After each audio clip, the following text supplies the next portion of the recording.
Well, greetings, everyone, and welcome to a very special online event today. It's called Experience the Magic of Signs, Symbols, and Synchronicities in Your Dreaming and Waking Life. Learn how to enter the imaginal realm for guidance, inspiration, and healing. My name is Stephen Dine. I'm the founder and president of the Shift Network, and I'm delighted that I get to spend another hour with you and a remarkable pioneer in the space of dreaming and synchronicity and really just tapping into the potentialities in our imaginal realms and selves. His name is Robert Moss. He's a best-selling author of many, many books. He's the creator of Active Dreaming. I think he's taught 32 programs for Shift. He is really a fountain of inspiring stories, insights, and practices that can help us live a more magical, synchronistic life that's infused with a deeper level of creativity from our souls. So, Robert, thank you so much for joining us again today. Always wonderful to dream with you, Stephen, and the Shift Network. Thank you for hosting these adventures. Wonderful on my side as well. And I also want to let everyone know that we have a very exciting development that Robert is teaching a brand new program. It's called the School of Imaginal Healing and Dream Growing that we're going to share more about towards the end of the hour. So, Robert, let's begin our time today with a little bit of maybe a story from your life that helps to illuminate some of the points that we're going to be diving into on theoretical and then practical level. All right, well, let me tell you the sort of hinge of my life, Stephen. I mean, the moment at midlife when everything changed for me. I got sick of the fast track life I was on in big cities. Thought it was probably time to put down roots in my adopted country, the United States, listen to the land. And I found myself looking at a piece of land in upstate New York with a rundown farmhouse and fields of corn and alfalfa and wild woods with white-tailed deer roaming like clouds. I thought this could be the place, but it's crazy. I don't know anyone around here. I sat down under an old white oak tree behind the house, thinking there will be a sign if this is the place I'm meant to live and write. And suddenly a hawk, a red-tailed hawk, female I learned later because of her size, is circling overhead, dropping lower and lower, squalling at me in a language I feel I should be able to understand, and drops a feather between my legs. Wasn't the only reason I bought the farm, but it was sort of the clincher. And on that farm, I started dreaming of earlier peoples who lived on that land, of First Peoples, of indigenous people, of early settlers. And as I got deeper and deeper into the dreaming, I was called in a lucid dream in the middle of the night and found myself flying, Stephen, not like Superman, but with the wings of a red-tailed hawk adjusted to my size. A lucid dream. I'm being called north, north, north, north, north. I'm in a cabin in the woods somewhere near Montreal, but there are no modern cities. I'm in the presence of a woman I came to know as an Orondewano, which means a woman of power. Shaman woman, healing woman, clan mother of the Wolf clan, actually of the Mohawk people, nearly 300 years ago, who has called me, one of the ancestors of the land, and wants information from her future to help her people. In the process of our exchanges, for which I had to study her languages, Mohawk and Huron, the language of her birth people, she teaches me that one of the things to know about dreaming is it shows you what the soul wants in your life. The funny word she used was ondinok. It means the secret wish of the soul, especially as revealed in dreams. And she taught me what her people knew, which is the job of decent people in a wide awake spiritual community, is to listen to dreams to see what the soul is saying to the dreamer, and then move to help the dreamer take action to satisfy the soul, without which the person will get sick, they'll get depleted, their energy will fail. She also taught me what all our ancestors knew, that dreams show us the future. They can help us to make better choices. So this is the hinge of my life. You know, the hawk gives me a message.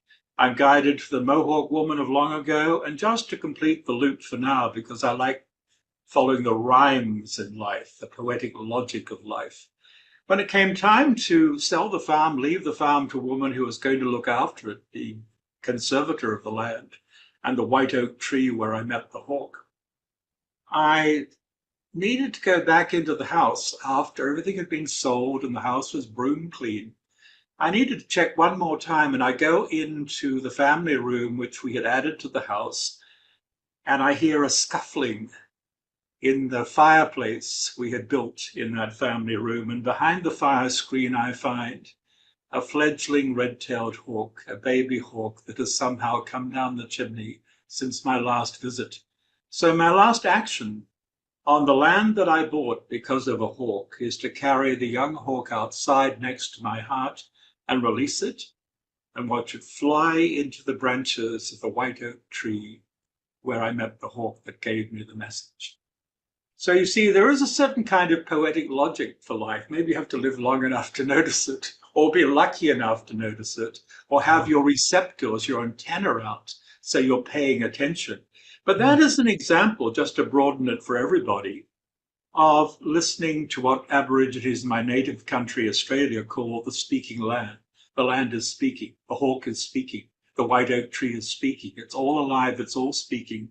It will guide you through signs and symbols if you pay attention. Mm. What an amazing story. You gave me full body chills with the baby hawk in the fireplace. Wow.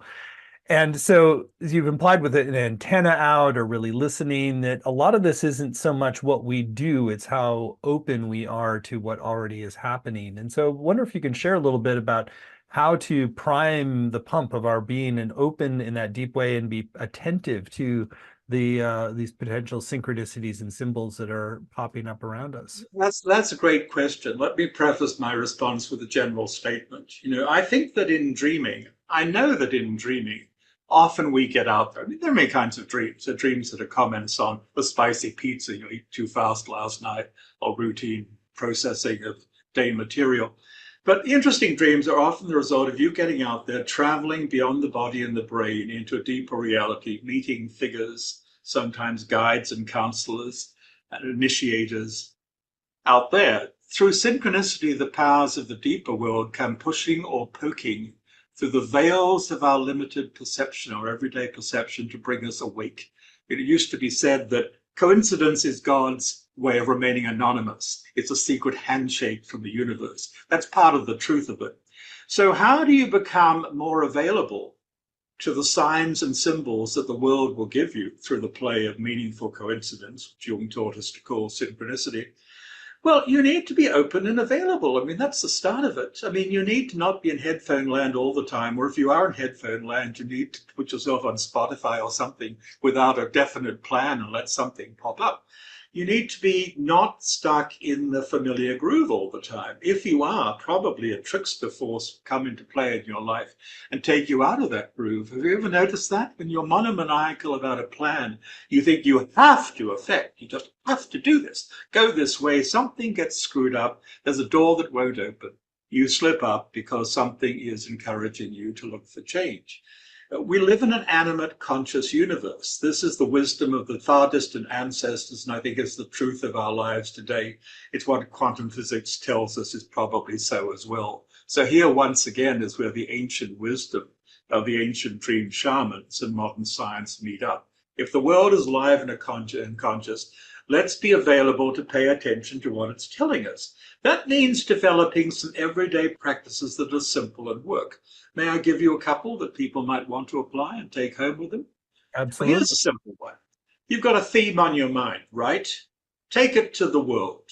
Go down the street, go in the park, go on the beach, wherever you go, with that theme or question in your mind. I would like guidance on such and such. I'd like guidance on that interview. I'd like guidance on whether to go out with that guy or to drop him. Carry it in your mind and accept the first thing the world gives you, like it or not, as a response. It doesn't have to be a big deal. It doesn't have to be weird. It might be the novelty plate, the vanity plate on the car in front of you. It might be the bumper sticker, if they have bumper stickers in your area on that truck. It might be the way the dog sounds when it barks at the next corner. It might be a chalk drawing by a kid on the street. The world will speak to you. So you put a question to the world. That's one way of beginning to get proactive about engaging with meaningful coincidence. Another thing, which I like even better, is don't set your theme. Just wander around. Give yourself 15 minutes of otherwise unscheduled time to wander around your world and collect some impressions of what is going on around you using all of your senses, including your sense of smell, sense of kinesthetics, sight, hearing, of course. and see what the world is telling you and make a story out of three or four things that pop up in your field of perception and see what they're saying. And a third one for everyday purposes, which overlaps with the first two, is this comes from the Greeks, very big on oracles. It's a very everyday oracle, and there are no payoffs to priests or anything like that. It's called listening to your daily Kledon, Kledon. Kledon is an oracle that speaks to you in random noise, conversation, animal cries, bird calls, coming out of silence or coming out of the undifferentiated hubbub of the world around you. And that is your message. May I tell you a story about how that works? The Absolutely. Kledon works? Okay. So one day, Stephen, I had a question on my mind, actually involved the shift network. We won't get into detail. Basically, I'd agreed to do two very demanding courses in the same season for different people. And I'm worried. Can I really do them at the same time? I mean, I'm busy. How far can my energy go? Are they mutually competitive? And I'm walking my little miniature schnauzer, 24 pounds, to the park. And I've got this theme on my mind. Can I handle these two projects at the same time? A big guy I don't know gets out of a big truck with a big box on his shoulder. He looks at me, he looks at the little dog, and he booms, "Well, he can't kill both of us at the same time, can he?" What? What? For once I am speechless. What was just said to me by this stranger? I'm tottering up the street with my little dog. I'm thinking, he can kill both of us at the same time. Oh, that's it. He just gave me guidance. I cannot do these two projects at once. I'll have to drop one of them. Can't kill them both at the same time. And then I'm thinking, this is hard. I'm going to disappoint a man I like. He's going to think I've broken an agreement.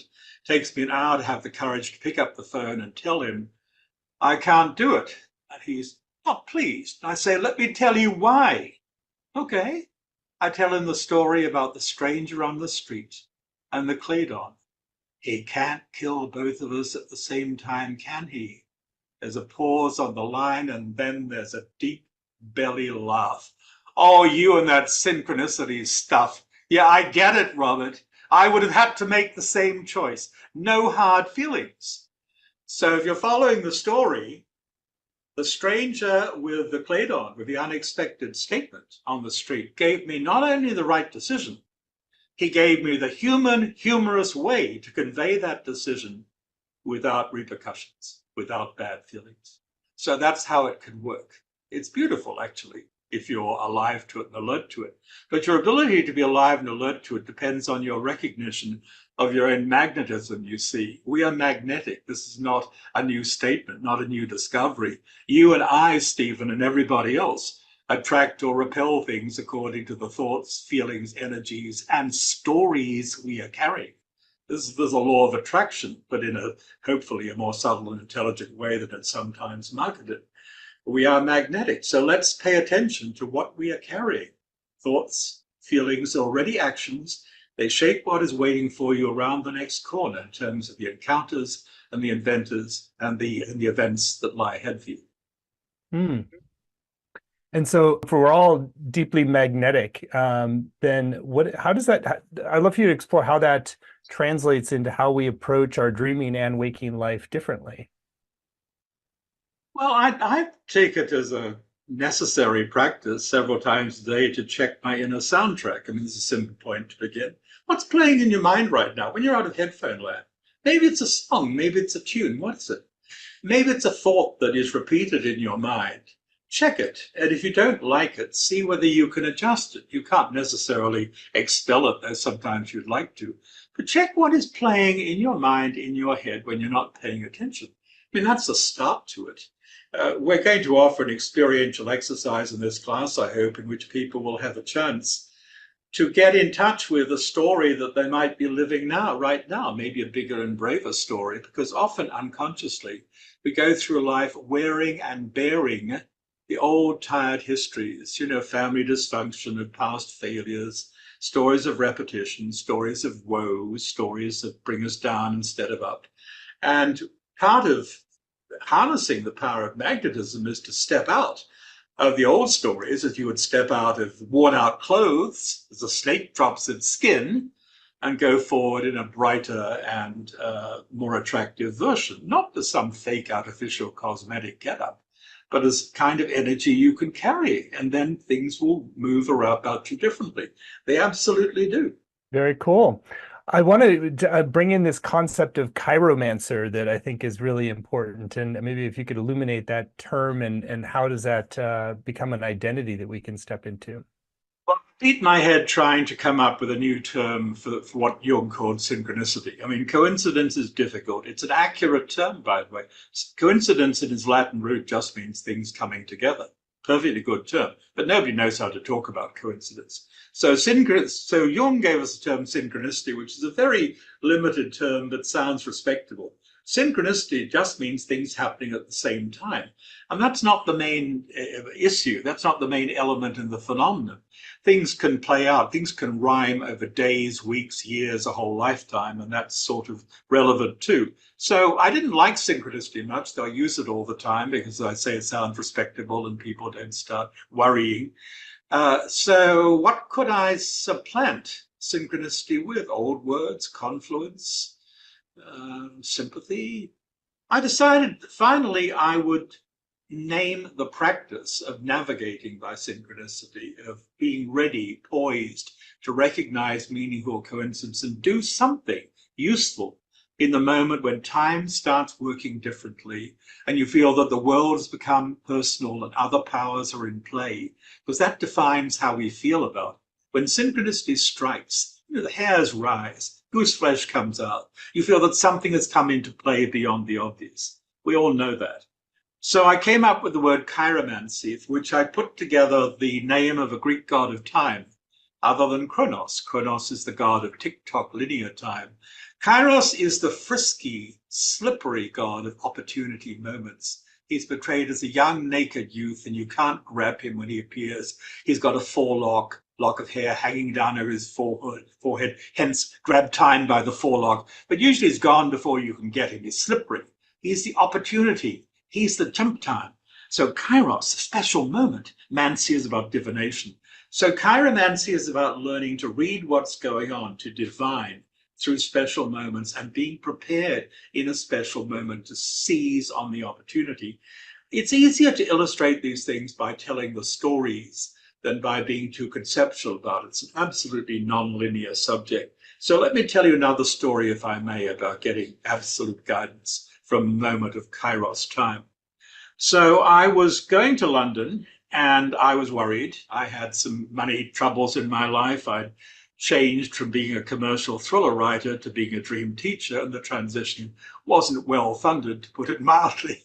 So I'm flying to Heathrow, worried, and I'm getting on the tube, the London Underground train, worried. And I get on the subway car, and there's a roly-poly stranger, an Englishman in a nice country tweed suit, who looks at me and says, "The Buddha says, walk on the bridge, don't build on it." And I'm thunderstruck. I mean, Brits don't talk to strangers on trains. What's going on here? But already it's beginning to sink in. This man has just delivered an astonishing message when you think about it. The Buddha says, what? Walk on the bridge, don't build on it. What is that about? It's about the fact this life is a bridge, a bardo, a transit stage between one world and another. Don't get so head up about what goes up and down every day. Don't think that it's all that important. You're on the bridge. You're moving between one life and another, one bridge and a bridge from one reality to another. Look at it that way. And I'm stunned by how helpful this perspective is, and I'm ready to continue the conversation, and so is he.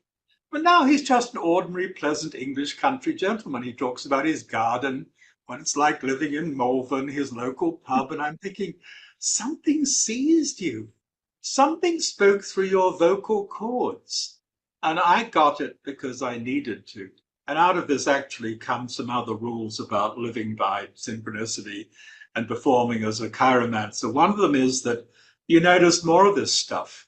Coming back to an earlier question of yours, Stephen, you notice more of this kind of thing when you are moving, when you're moving along. You're literally traveling, or you're moving along in terms of your emotions, your life choices, the dramas, and so on going on your life. So I was in motion in both ways. I got off a plane, I was on a train, I had deep emotional feelings. So that stirs things.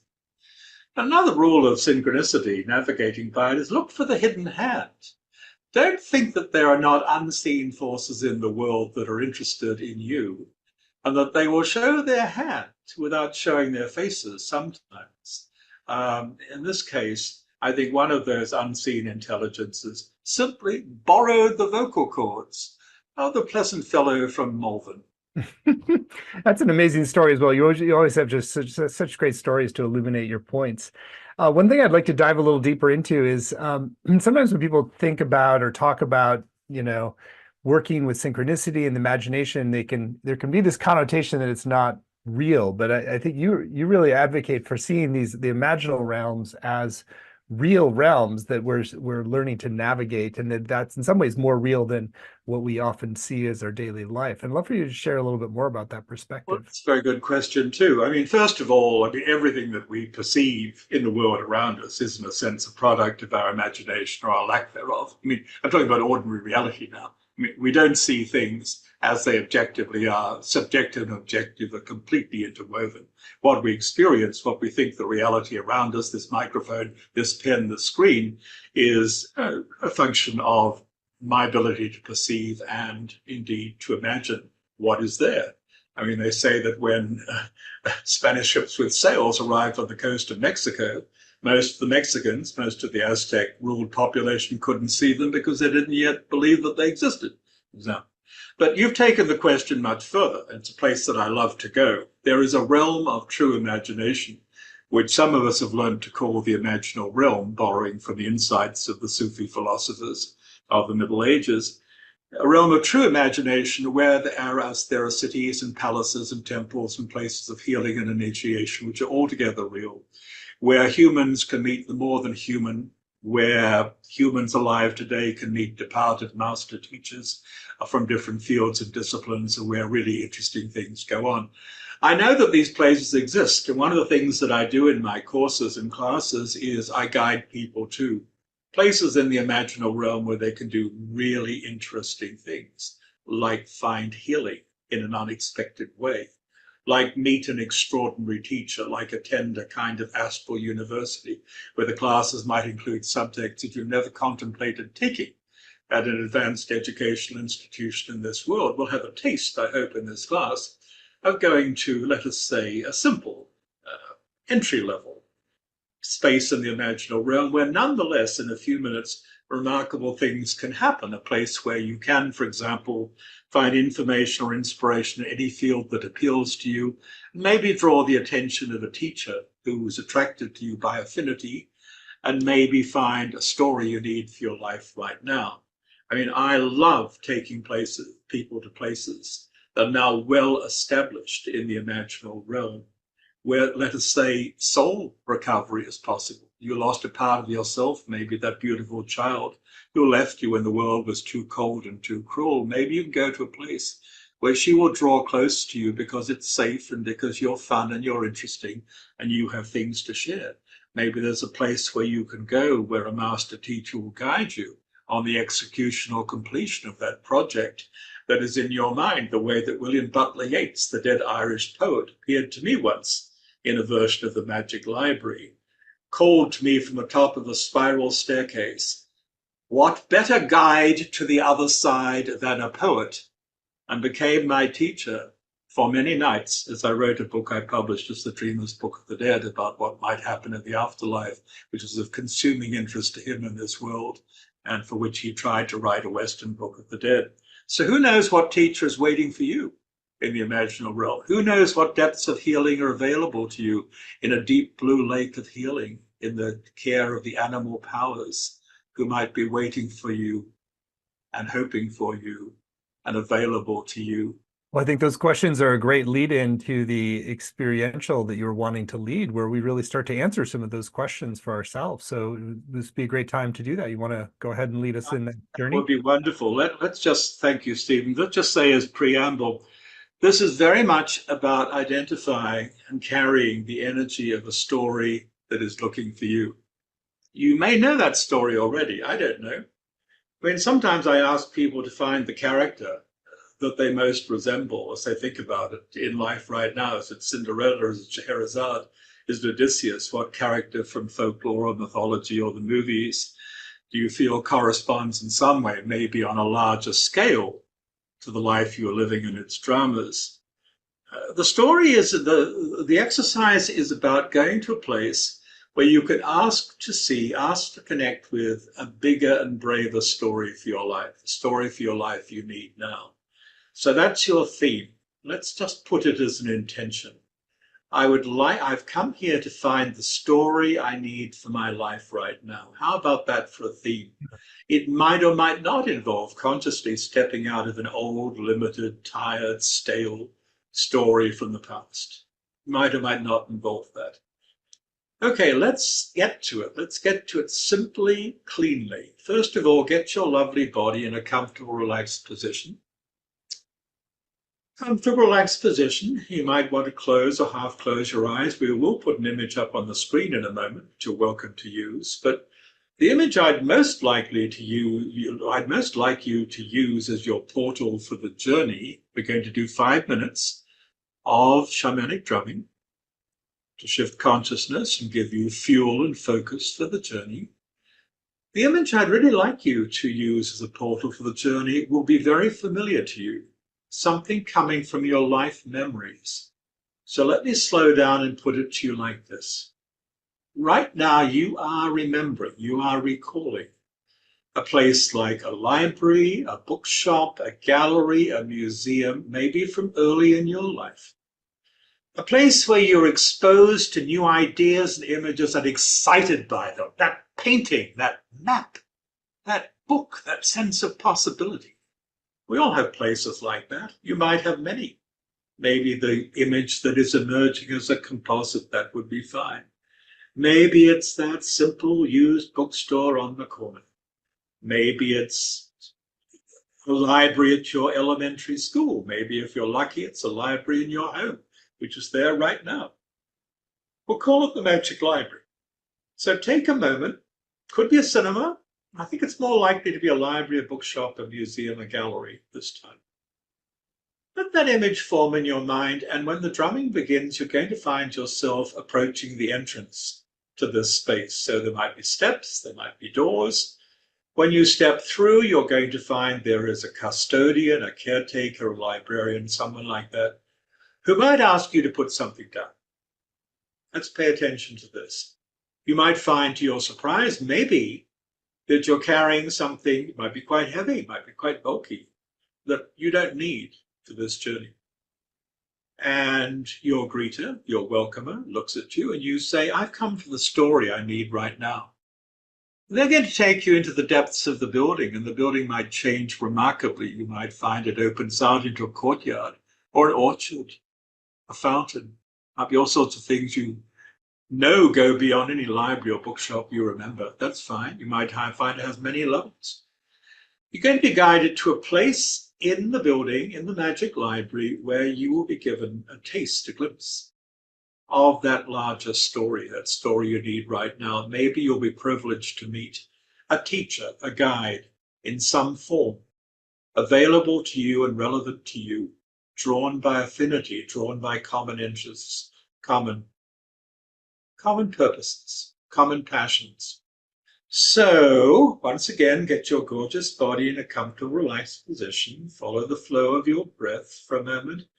If anything's holding you back, just let it go. Any of those niggling, irritating little resistances, let them go. As you breathe in, you're breathing in a sense of expansion, of possibility, of adventure. You're about to go to a new space in the Imaginal Realm, the space of the magical library. Have an adventure, bring back gifts. You can put that image up on the screen. We've got it. But the image that you most want to work with is the one from your own life memories. All right, with the drumming, let's get ready to go on the journey and bring back gifts.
All right, we want to come gently back from that short journey. You want to jot something down if you have something to write with or make a sketch with. Maybe write down three things that came to you in the magic library.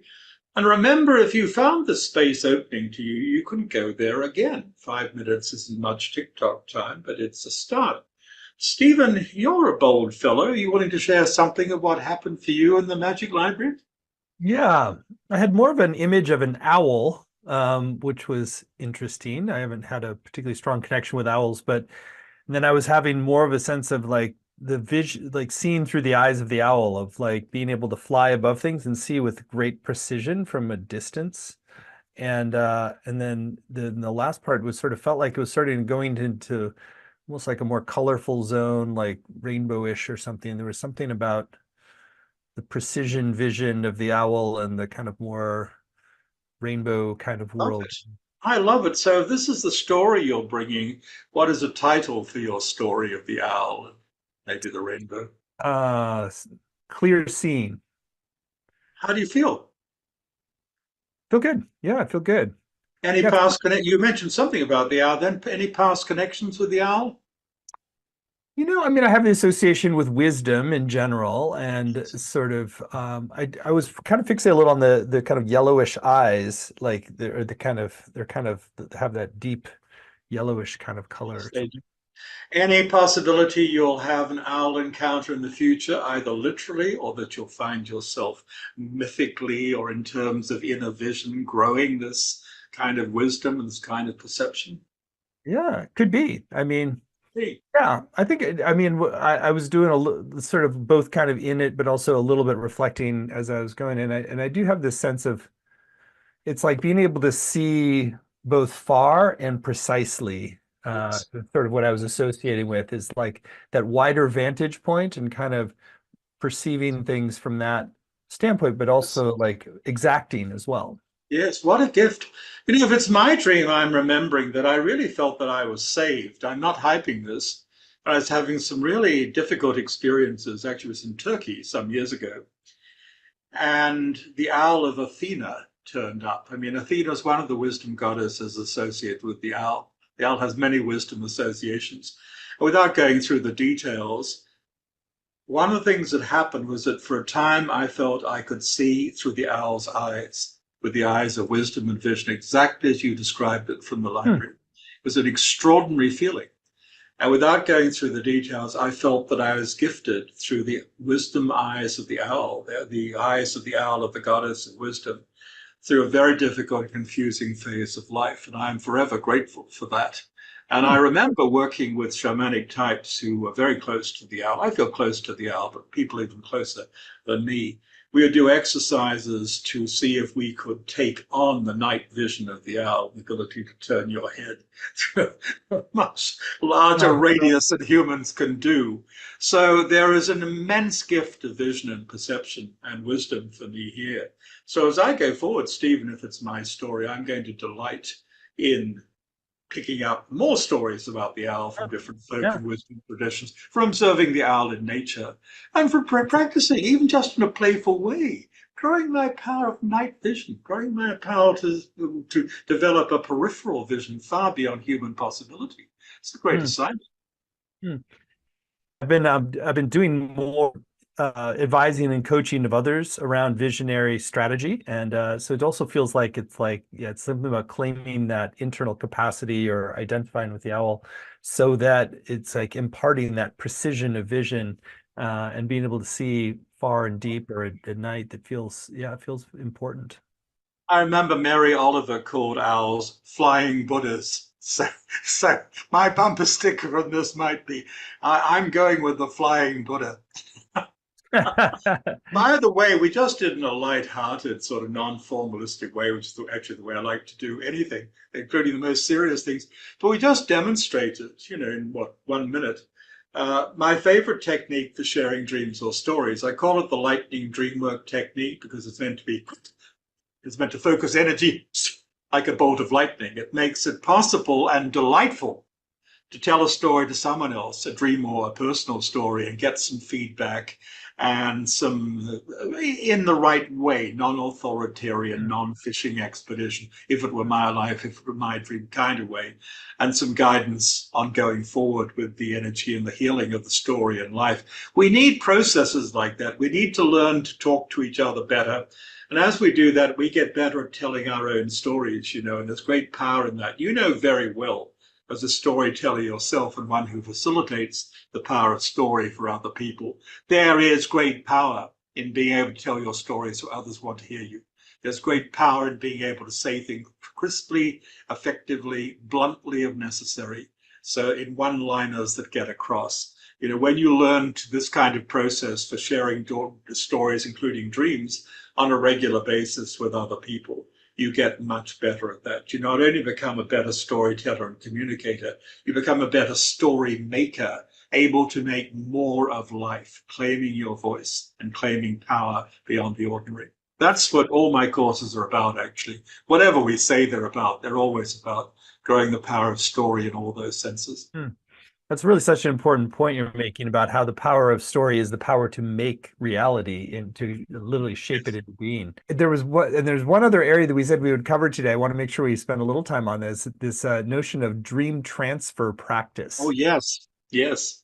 See, one of the ways we can heal each other or bring the possibility of healing to each other is we can give someone who doesn't have a story that they can make their own. We can give someone who doesn't have a dream they can make their own. Can I tell you one of my stories about this? Sure. This takes us actually into even deeper realms. It takes us into the road beyond this life. And it's also from the course of everyday life. It's not set up in some special space. It's not a workshop. It's not a ritual. I'm flying on a plane. And actually, I was about to lead a workshop called Making Death Your Ally. So that is my agenda. So that's my theme. Let's approach death with greater courage and grace. So I'm alert to what's happening on the plane. And there's an old boy, not so old by my standards now, but at the time he seemed very old. He was 90 years old, sitting in my seat. So we have a discussion. He swaps seats. We're talking. It's friendly enough. But then he starts moaning about life. He's one of those who puts the poor mouth on life, as the Irish say. Never had any luck. My women walked out on me. Never had any money. I'm thinking, do I pretend I didn't meet this guy? If I raise the book? Oh, no. I'm looking for an opportunity to turn the situation. He's wearing a lot of golf club badges. Now, golf is really not my game. It could be, but it's not. But I'm looking for an opportunity to change the conversation. So I say, I see you like golf. And he does change. Oh, yes. Tell me about your best day on a golf course. Oh, yes. I got a hole in one. Tell me. He becomes a poet. I got a hole in one. The ball's flying like a bird. The sun's burning the mist off the grass. And his face falls. But I told you I never had any luck. No one saw me. Hmm. Anything you can do if you get a hole in one and then there's no witness? Oh, yeah, you can fill in a form. They send it down to the Carolinas. They roll a barrel. It's a lottery. And if your name is pulled, they fly you first class to Edinburgh to play golf at St Andrews.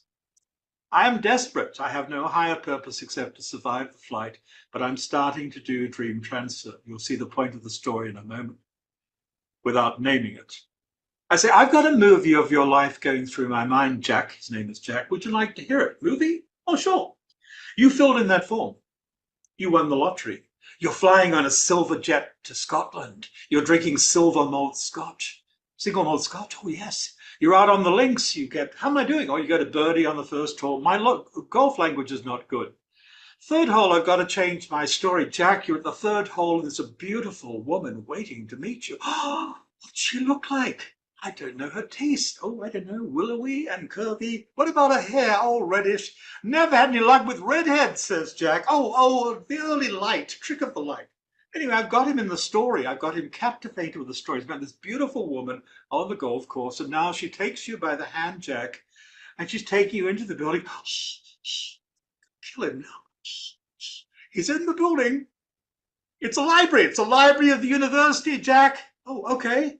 She's putting books on the table. What are the subjects? Oh, geology, astronomy, history. How did you know? Know what?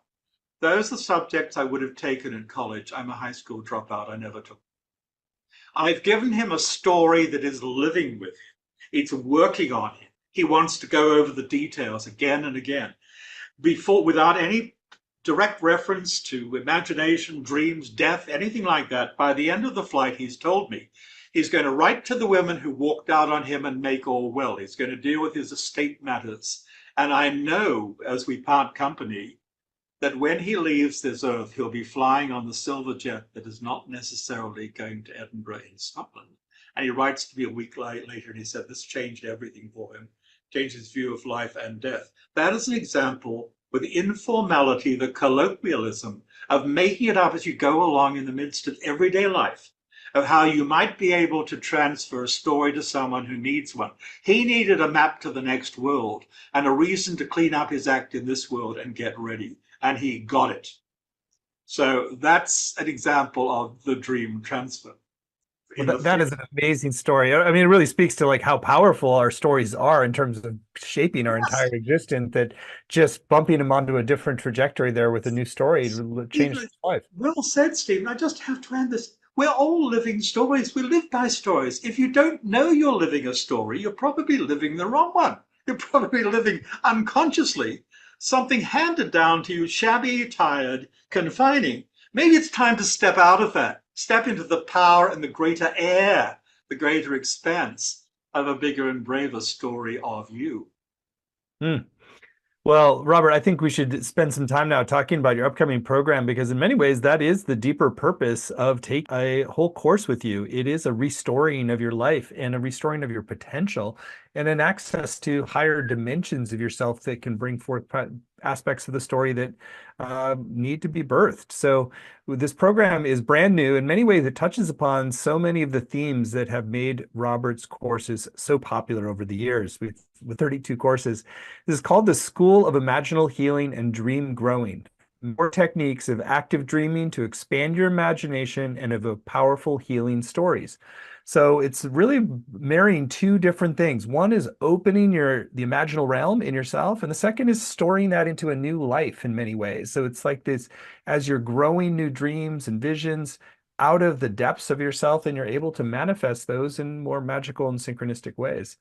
So the program is laid out in detail at dreamgrowing.com, dreamgrowing.com. And there's no prerequisites for this, even though it touches upon themes from other Robert's courses. It's very much a new entity and a new exploration. So, Robert, you want to share a little bit about your intentions for the School of Imaginal Healing and Dream Growing, which is actually an 18-week program? Well, I want to throw you in the deep end of the pool and see how you do, whether you think you can swim or not. That's what my father did to me when I was 4 years old. He threw me in the deep end, waited to see if I could cope with it or not. So, no, there are no prerequisites, but this will go deeper than the world we ordinarily think is real. Starting from the very beginning. I mean, from the very beginning, whether you are a prolific dreamer or you have been going through a dream drought, as many have, you're going to be thrown into a place where your dreams will find you again. And you're going to grow an imaginal landscape, a beautiful imaginal landscape with a place of sanctuary and rendezvous with greater powers. And then you're going to be encouraged to find again the child of wonder of you, your inner child, who might or might not have been given a lot of space in your life recently.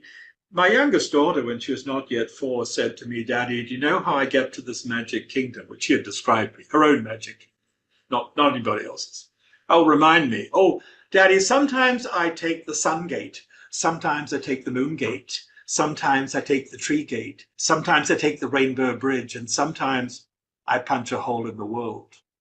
That is the natural shamanism and imaginal power of the child. I'm going to help you and encourage you to bring more of that again into your own life and dance and play with that child of wonder. Yes, we're going to discover that the imagination has a power to create worlds. It's not only for real. In some ways, it's more than real. That the imagination is the great faculty of soul that has the power of generating worlds. We're going to learn that we can grow dreams for ourselves and for others so bright and bold and brave that they want to take root in the world. So it's a course in possibility. It's going to incorporate the core techniques of active dreaming. This is my original school. Active dreaming is the marriage of shamanism and dream work and creative imagination. And for many years now, I've been leading techniques that work again and again. So you'll get some of that. The lightning dream work, for example, the ability to share your dreams and stories so others can hear you and in the process grow and claim the full power of your voice, which is unfortunately so lacking to many people in our time. Growing and claiming the power of your voice and your connection with the bigger and bolder stories.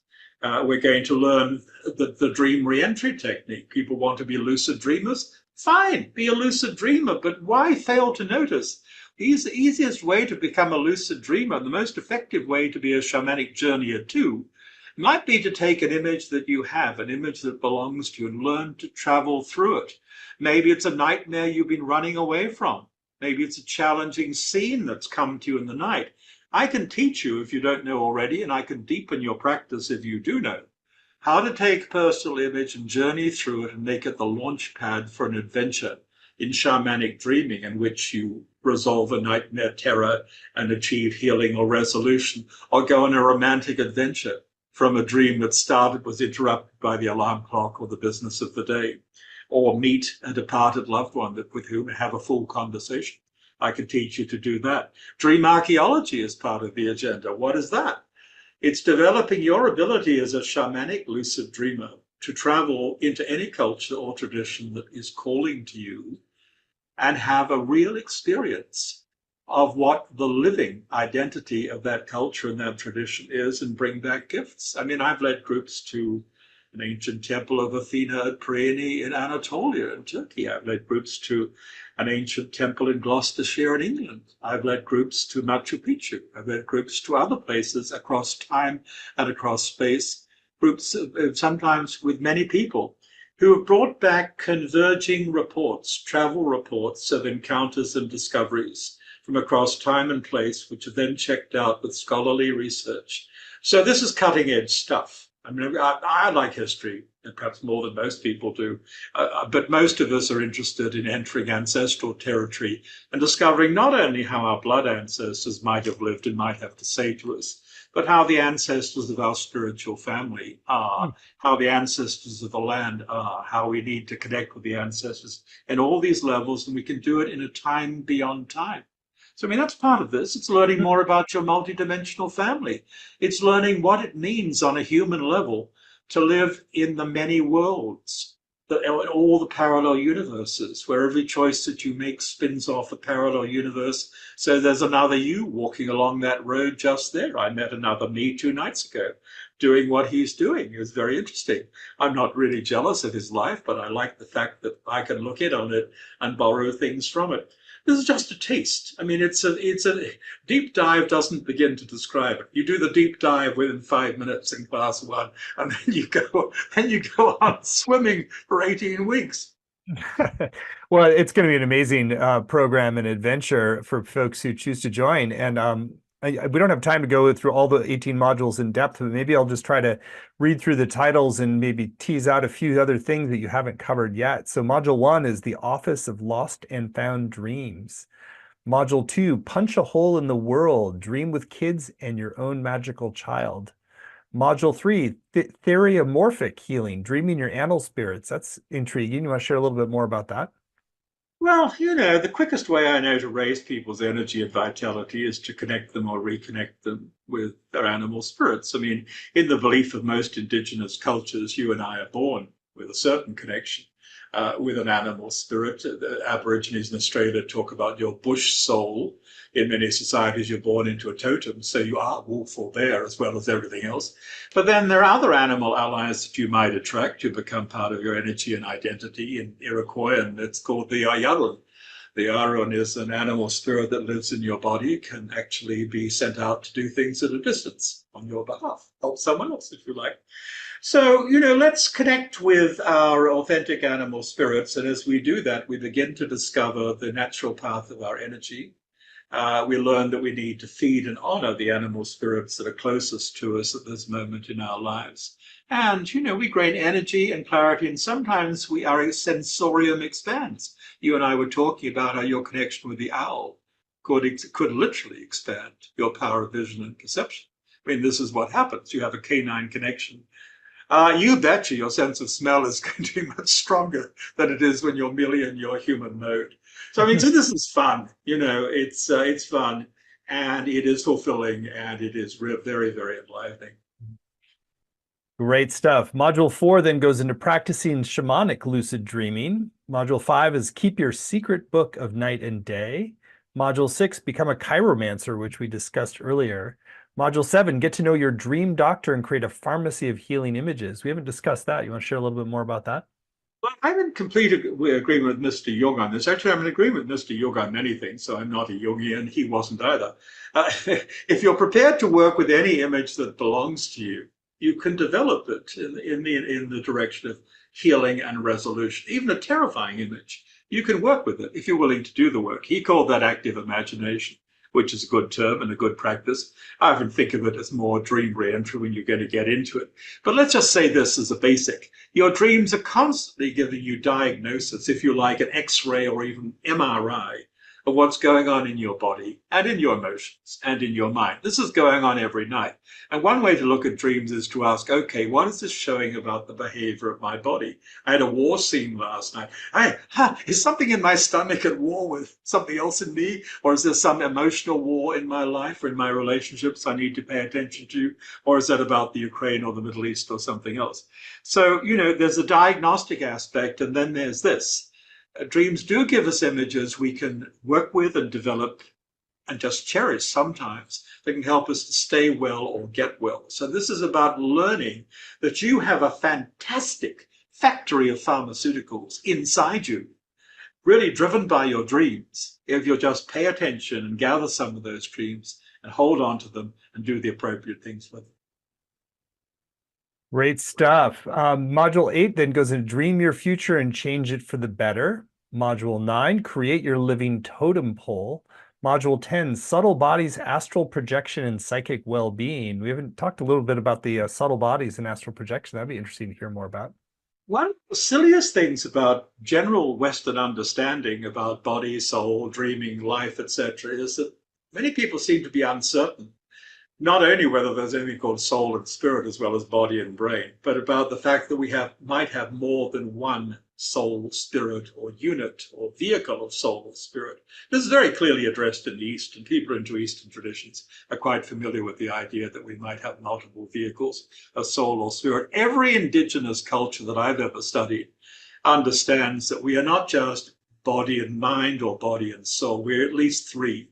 There's a physical body, there is an energetic vehicle which perhaps travels in dreams, and then there's something else which travels higher and survives the death of both the physical body and the energy or astral body. So we need to have a working model of these things for ourselves.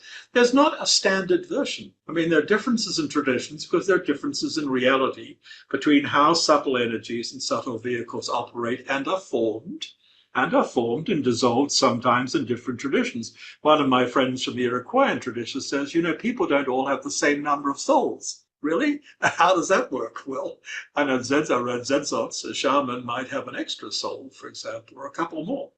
So this is a fun area too. And what we will do is, I don't want to sound more complicated than it is, but what we will do is we will actually examine how this is looked at in different spiritual and energy anatomies, Eastern, Western, Indigenous, and decide upon the simple models that we can use and apply in our own lives to understand such things, for example, as why you spend a night and you come back feeling jet lagged. You ever felt that? You're still jet lagged? Well, guess what? You were traveling in your subtle body, maybe flying over large bodies of water, and you got drained. We do need to understand that we have vehicles of consciousness and aspects of soul that travel beyond the body any night without intention necessarily.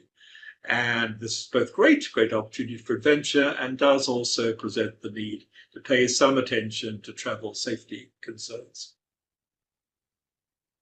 Great stuff. Then we go on to Module 11, Waters of Dreams. Module 12, Trans-temporal Healing. Can we share more about trans-temporal healing? Well, suppose you can go back to an earlier stage in your life when maybe you were lost, confused, abused, violated, in trouble, without mentorship or protection. Suppose you could go back there, maybe with the presence and comfort and protection of an animal ally.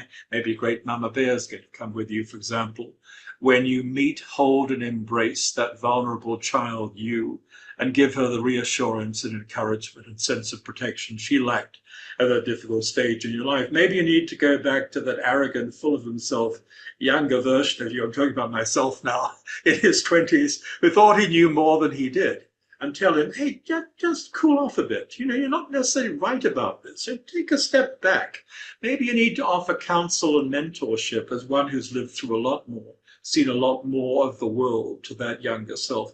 These can be healing experiences. And I know as a dreamer, as a conscious dreamer, you can do this in real time. So you can go back to that child self, or I can go back to that 20-something Robert in his own time or her own time and talk in their mind to them right now and tell them things that might be comforting or correcting or both.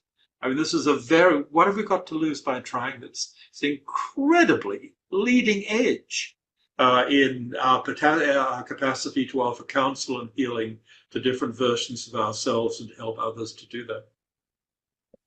Module 13, grow your house of healing. Then module 14, dream transfer, bring a dream to someone in need of a dream, which we talked a little bit about. Module 15 and 16 are called Journey to the House of Time. You want to share anything about those modules? Well, the House of Time is a fantastic, complex locale in the imaginal realm, which we were talking about, developed over a good long period of time now, which is quite as firmly established as the Eiffel Tower, let's say. Why I picked the Eiffel Tower, but it's a real locale in the realm of true imagination, which offers many portals to connect and explore your relationship to personalities in other times and places. It has its own version of a library beyond the one that I took you to, where amongst other things you can look at your book of life, including the life contract, the sacred contract you might have entered into before you came here. It has many levels and many possibilities for exploration. It is a tremendous launchpad, departure lounge for journeys across time to different traditions, to different personalities. You'll grow your relations with a multi-dimensional family of personalities whose life dramas are probably directly relevant to you right now. Beyond ideas of linear reincarnation, this is about connecting right now in a spacious present of now time with other personalities in other times and places, learning how you affect each other's life experiences and learning how you can support and help each other. Great stuff. And then finally, we have module 17, Don't Drive Used Karma. Very funny. And module 18, The Stronger the Imagination. Yes. And there's more detail on this all through on the page at dreamgrowing.com. 18 modules is a lot to cover in a call like today, but I really encourage people to read through it because I find that just reading through the modules and the descriptions opens paradigms of the possible just by thinking about, what about that? And what about that? And there's ways that Robert has really stepped so far out of a conventional materialistic paradigm that really opens space for all of us to dream in new possibilities in our lives into being. So this is going to be a very profound and comprehensive and fun journey. There's 18 90-minute live sessions with Robert, which is going to include time for interactive exercises and Q&A. You'll also get recordings of every session, both video and audio. I think that's particularly important. Robert speaks quickly. He brings forward a lot of information. So it's great to be able to go back, hear the stories again, do the practices. And you also get word-for-word transcripts to work with, study, and highlight. So there's weekly exercises for exploration and learning. There's a Facebook community to support you and deepen your experience. There's also small group time to connect with other participants. And on the page, you'll see a number of extra bonuses that also enhance the journey. There's a video teaching and practice from Robert called Join the Tinkerbell School of Dream Yoga, which is a funny title. And want to share a little bit about that bonus? Well, I borrowed from Tinkerbell a line that she delivers in the movie Hook. I'm told it was written by Carrie Fisher. I learned this only recently. Anyway, Tinkerbell is speaking to Peter Pan, who's sad because his fairy friend is going away. And she says, look for me in the place between sleep and awake. There I will always love you. There you will find me. The place between sleep and awake. What is that? Well, we know it. There are $5 words for it like hypnagogia and so on. This liminal zone, you're not asleep, you're not awake. It is actually the royal road to lucid dreaming, to stay in that space, let images rise and fall, enter one if you like them. It's the royal road to developing the continuity of consciousness that serious dream and sleep yoga people ask for, of being able to retain awareness through successive states of being. I think that there's a lot more for us to do before sleep or in the middle of the night, between sleep and awake, go to the bathroom, you're back in bed, see what's going on. And especially perhaps in the morning, if you don't make yourself jump out of bed right away, but learn to laze or loll in the bed with the remnants of a dream, maybe, and with new images rising. Was regarded as God's space by Iamblichus, the great Mm. Neoplatonist, and Theurgus, the moment when the gods, the spirits, are most likely to come to you. So Mm. anyway, this is all good stuff. I wanted to make it a class, but I thought a lecture will do for now with some home play assignments. Well, what a great extra bonus. That's just one of them. There's also a video conversation with Robert and Catherine Shainberg called Healing Through Imagery. And there's one special bonus you get when you sign up by midnight tonight Pacific time. And that's called You Have Supernormal Powers in Your Dreams. There's a video interview with Robert hosted by David Gandelman. And do you want to share a little bit more about that special bonus folks get when they sign up right away? Well, supernormal is a word I love. It was invented by my Victorian era friend, Frederick Myers of the Society for Psychical Research. He's a great, insufficiently known psychologist and psychic researcher and philosopher of that period. Supernormal simply applies to things like precognition, clairvoyance, psychokinesis, etc. Supernormal, not abnormal, not supernatural, supernormal. All of these things come alive in dreaming. When your left brain inhibitions are down, you have these potentials anyway, and you can develop them wide awake and conscious. But in dreams, they come alive and awake. So pay more attention. Pay more attention to the fact, for example, that you see the future maybe all the time. When you've woken up to that because you've recognized a precog dream, then you can do the more interesting thing, which is to notice that your glimpses of the future give you the opportunity to make better choices about what lies ahead. You're seeing not only the preset future, the block universe theory, which I find tedious, you're seeing opportunities and challenges where you can improve the odds on a happy outcome by clarifying the information and taking appropriate action. That's the proactive way of working with supernormal dreams of that kind. Well, that's a great extra reason to sign up right away to get the supernormal powers in your dreams bonus with Robert and David Gandelman. So we've kept this huge program, this really deep dive, very accessible. It's just 3 payments of $366. So you save 10% when you pay in full with one payment of $997. The course is going to start August 8th and run Thursdays and one Tuesday at 9 a.m. Pacific, noon Eastern. But even if you can't make the live times, you can still get the full value with the recordings and the transcripts as well. So I also encourage you to just read through some of the testimonials. Robert's taught many programs for Shift. People always rave about it. The community is buzzing. People just really light up. It's such a beautiful gift to give yourself. This adventure really opens up your dream life, opens up your connections with other people, see the world much more synchronistically and magically, open your paradigm of the possible. A lot of great benefits from taking this adventure. So again, it's all laid out in detail at dreamgrowing.com. And again, the title is The School of Imaginal Healing and Dream Growing. Master the core techniques of active dreaming to expand your imagination and evoke powerful healing stories. So Robert, another wild romp through the new possibilities of mind, soul, and reality today. Thank you so much. And thank you for this new program, which just looks fantastic. Anything that's still on your heart you want to share with us regarding the new program? Well, I just want to say I really enjoyed you, Stephen, more than ever this time with your owl and your willingness to grow your owl-like vision and your willingness to go with the flow and jump in with the dreams. It's really great. And I think people probably saw through the interaction between us how much fun it is to learn not only to do these things, but to share them in the right way. You're growing livelier relationships. And actually, in the course communities, we were the best of intentional families, literally, with participants between Senegal and Seattle and Vanuatu and Victoria. It's absolutely great. All these accents, all these questing minds. So you're being invited to join really a fantastic, lively, spirited community. And I think that is not the least of the benefits of this kind of adventure. Beautiful. Well, thank you, Robert. You're such a wonderful inspiration and pioneer for us. So thank you for opening these new realms for us and for the new program and for sharing your wisdom today. So, and if you feel called to go further, please do at dreamgrowing.com. And I know you'll be grateful for the adventure and the openings that happen if you do. Stephen. Thank you so much. Many blessings.